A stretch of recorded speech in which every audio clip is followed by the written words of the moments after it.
அப்போ அந்த வெற்றி வாய்ப்புகள் எப்படி பறிபோனது? 16 நிலவரம், 21 நிலவரம்லாம் எதனால் திமுக வசம் வந்தது? 26ல் அந்த இடத்துல திமுக கைப்பற்றுறதுக்கு வளர்ச்சி அடைஞ்சிருக்குதா, இல்லை தொய்வு நிலையில் இருக்குதா, இல்லை ஒரு மாற்றம் நிகழ இருக்குதா, இல்லை புதிய உச்ச நடிகர் அவர் கட்சி தொடங்கி வந்திருக்கிறாரு அப்படின்னு தாவேகா அந்த கட்சி ஒரு வெற்றியை நோக்கி மாற்றத்தை ஏற்படுத்த போகுதா இந்த தொகுதியில் அப்படிங்கிறத திரு சத்யா அவர்களோட நம்ம கேட்டு தெரிஞ்சுக்கலாம். திரு சத்யா அவர்கள், நீங்கள் அங்கே கள ஆய்வில் ஏற்பட்ட உங்களுக்கான சேகரித்த விவரங்கள் எல்லாத்தையும் நீங்கள் பகிர்ந்துக்கோங்க. வணக்கம் திரு தினேஷ். நேயர்கள் அனைவருக்கும் வணக்கம்.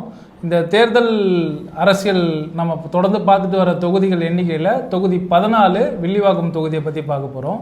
இது கொளத்தூர் தொகுதிக்கு பக்கத்து தொகுதி தான்.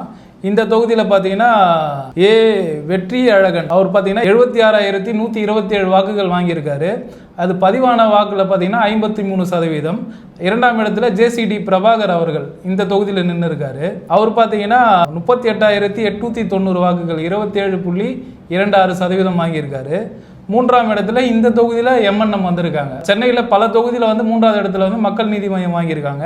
இவங்க பார்த்தீங்கன்னா ஸ்ரீஹரன்றவர் பார்த்தீங்கன்னா 9% வாக்கு 13,364 வாக்கு வாங்கியிருக்காரு.